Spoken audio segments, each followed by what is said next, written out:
The BMW M4 CSL G82. CSL standing for Coupe Sport Lightweight, but now these days it stands for Competition Sport Lightweight, and it's limited to 1,000 units worldwide with a base price of $140,000, which I think it's a fantastic deal for what you get. However, I doubt you can find this at MSRP these days. And this is a very special designation for BMW, the CSL. It's only been used 3 times ever in the BMW history. And some might have a problem with the letter L here because it stands for lightweight. However, this M4 CSL weighs 3,640 pounds, and compare that to, example, the E46 M3 CSL that weighed 2,800 pounds. But if you compare this with modern sports cars, with all the new technology and safety features that is required in modern cars, it's still a relatively light car. You have a 3-liter turbo, straight 6 mated to an 8-speed automatic and rear-wheel drive, 543 horsepower, that's 40 more than you get in the M4 competition, and this is thanks to efficient cooling and a 24% increase in turbo boost. You also have 479 pound-feet of torque, which is the same as the M4 competition. 0 to 60 takes about 3.6 seconds, and they have a top speed of 191 miles per hour. It costs about $50,000 more than the standard M4 competition, but as I said, you also get a lot higher performance vehicle for that money. It's 220 pounds lighter than the M4 competition. There is a lot of carbon fiber going on here. You have the hood, the trunk, and the roof is all made out of carbon fiber. You have lighter seats, also made out of carbon fiber.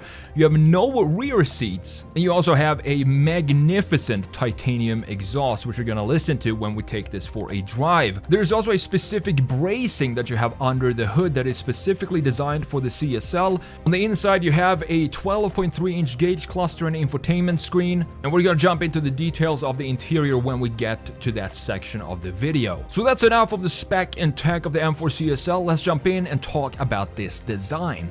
Big thanks to European Auto House for making this review possible. As the name suggests, they specialize in European cars, and they have some really special cars for sale. Go check out the full inventory linked down in the description. Let's start with the front end design of the M4 CSL and what makes it different from the M4 competition, for example. The first time I saw these new grills that we have on the new 4 Series and the 3 Series, and they're spreading across the entire BMW lineup now, specifically on the 4 Series, the regular one, I just didn't think it fits the overall graphics in the front end. The kidneys feel like they're a little bit out of place and not as well integrated, but in this case, for the CSL, when we have this race car feel all around the car, I think the grills actually makes a lot more sense because we have more of an industrial look to it and more of a race car feel to the overall design, not just in the front. So it kind of comes back in the rear end, which I'm going to show you. There is one detail in the rear, a couple of details actually, that I love about the rear end of this car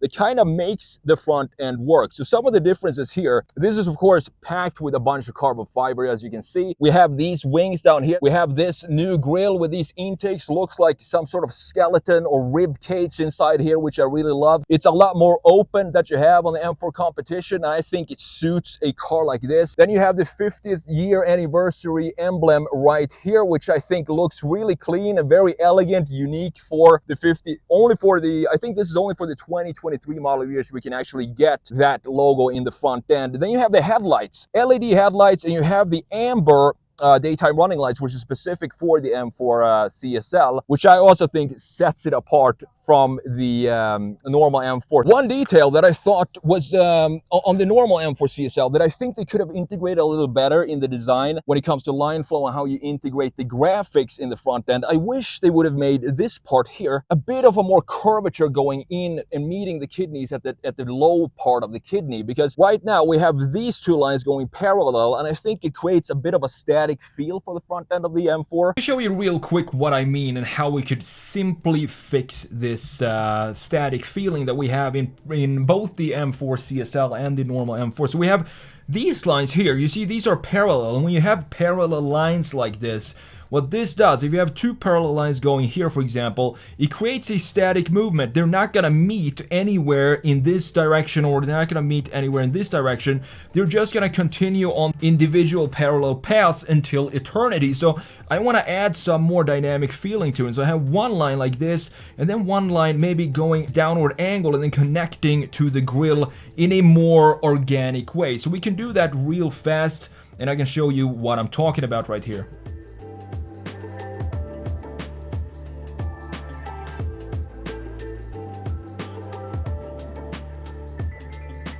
And there we have it, a really quick redesign. You can see the stock version here feeling a little bit more organic with just adding a simple curvature to this line. You can see this stock version here that kind of crashes into the grille and doesn't have as smooth of an integration. But if you do stuff like this, you have to do it all around the car. So that's why I think this more industrial style of the M4 CSL and the M4 kind of works. All of these changes that we have for the CSL all around the car, I think it makes overall the front end of the car work a whole lot better than it does on specifically the normal 4 Series. Moving on to the side view, and I think this is the view where you can see the least changes from the normal M4 competition. And I talked about the M4 a lot on the channel here, and the reason why I prefer the M3, and that has all to do with the shoulder line. So you can see here, we have this line cutting into the body and then kind of fades in this area. Then it comes back in a lower section of the car going into these graphics in the front end. And then in the front, it comes back in the same height. This shoulder line comes back in the same height as we have in the rear. In my opinion, it makes it less solid of a side view than we have on the M3. What I'm talking about in the side view is the shoulder line. We have this line, then we have this line over the front axle, and the middle section of the shoulder line sitting lower than the other two lines. So what I want to do is just take this line right here and raise it up to be in line with both the rear shoulder line and the front shoulder line, and I think that will add more structure to this design.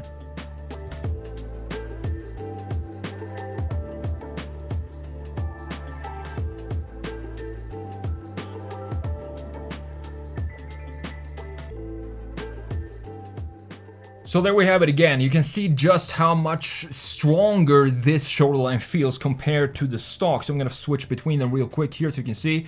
Here's the stock and here is the redesign, raising it up and giving it some more muscle across the entire length of the car. The rear tires, beefy and sturdy as you want on a performance car like this. And these are 285 width in the rear, and we have 275s in the front. Those are 19s, and in the back we have 20s. However, one big detail that I think definitely makes the CSL look a lot better than the M4 competition, that is if we move all the way back to this car and we look at the rear end and the trunk and the integration of this beautiful ducktail. It reminds me of the E46 M3 CSL. This is what I'm talking about. So looking at this ducktail and comparing it to the E46 CSL, for example, this feels a little bit more industrial. It has a lot more edges to it and feels like it's a better connection to what's going on in the front as well. Because as I said, the front also feels a little industrial and a little less elegant than the E46 CSL. All right, guys, coming to my favorite part of the M4 CSL, and pretty much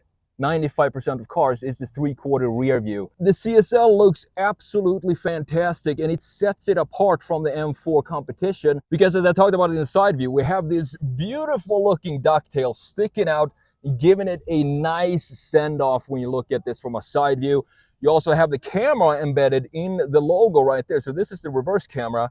And these lights, I've never seen lights like this, where they have super thin laser lights as the internal parts of this. They also save 0.8 pounds to have the lights being like this instead of having the thicker LEDs. So I think where they save the weight is to actually have these smaller LEDs inside, and the internal parts are the pieces that saves the weight, because the outline of the light itself is still the same as we have on the M4 competition. Down here we have titanium exhaust, and these are proper bazooka tailpipes down here, which we're not going to see for that much longer. So I'm glad that BMW keeps these visible, clearly visible in the lower part. And we have this diffuser, which you can see Same styling here, and I think this is part of BMW's design language these days, to have horizontal and vertical lines implemented in some softer surfaces in the car. And I think it comes together well in the M4 CSL, including with this diffuser, which has, you know, it could have made it so that it flows nicely into this section here, but then it kind of wouldn't have the same feeling or vibe around the car like we have in the side and the front. So my favorite view is the rear end, but as I said, I think we can implement this section down here, the diffuser, if we're gonna do the redesign I made in the front end real quick and do a simple, similar, small redesign in the rear, implement this angle here so that it kind of flows into this section and remove this body piece. And another detail I would like to change here is the smoothness of the ducktail. So removing these lines, there is a line here, if we zoom in, that comes in into the ducktail that feels out of place. So that's what I'm going to do, smooth out the ducktail and then kind of make a small change to this lower part here.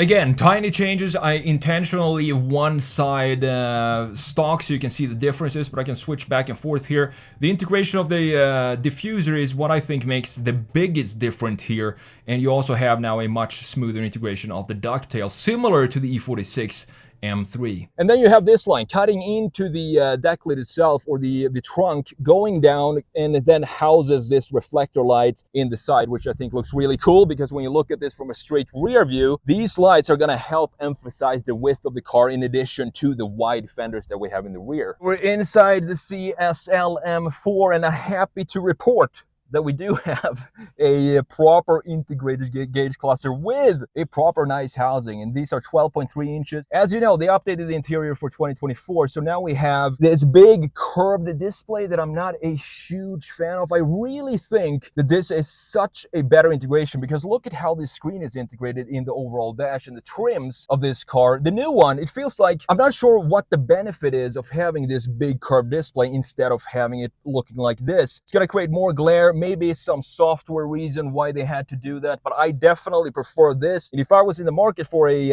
M4 competition or M3, I would definitely go for a 2023 model, just because I get the dash exactly how I want it, with the housing for the gauge cluster and the nice integration of the infotainment screen. All right, guys, we're going for a quick drive in the M4 CSL. Start button right there. Sounds absolutely fantastic. It sounds a lot louder in here than in a normal M4 because of the weight reductions. There's not a lot of sound deadening materials in here. I love this steering wheel, typical BMW fashion, very fat and comfortable to grip. So 543 horsepower. The torque is the same. I think it's 479 pound-feet, but 40 horsepower more and 220 pounds lighter. It's gonna make a huge difference, I think, specifically on the track. And then you have the carbon ceramic brakes as well.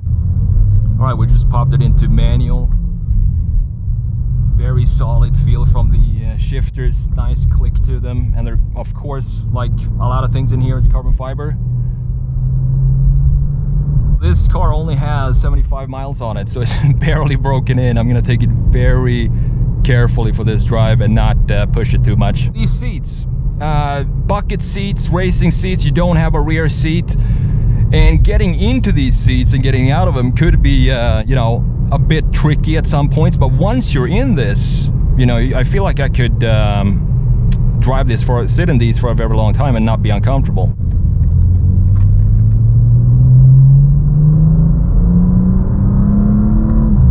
Oof, it sounds so good with those titanium exhausts in the back. I'm gonna miss this analog type of driving. This still feels very analog because I can hear all these stones and everything in the wheels and the exhaust pipes. Everything comes together, the vibration of the car, everything comes together in this driving experience that, you know, Tesla Model 3 performance, I drive that pretty much every day and it's fast, but it just doesn't have that you know, it doesn't talk to the same senses as an internal combustion engine car.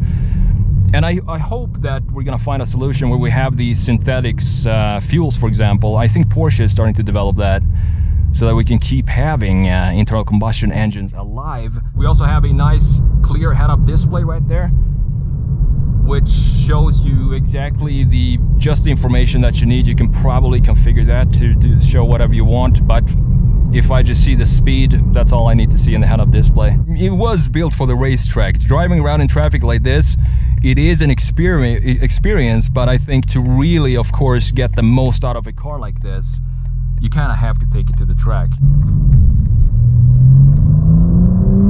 Oh boy, it sounds so good. You can't compare this, you know, technically or performance-wise with an M3 E46 CSL. But I think the E46 probably felt just as special as this when it came out. Just lighter. You had the, you know, I'm crazy for ducktails in the rear end. I think it just sets the design off to a whole nother level, and I love the ducktails that we have on this and on the E46 as well. The subtle changes on the outside that makes it stand out from the normal M4 competition. I think they did a great job with the design of this thing. Well, that's my review of the BMW M4 CSL. Thanks again. Huge thanks to European Auto House. Go and check them out online. I'm gonna go and link their shop down in the description. Thank you so much for watching, and I will see you in the next video. Take care.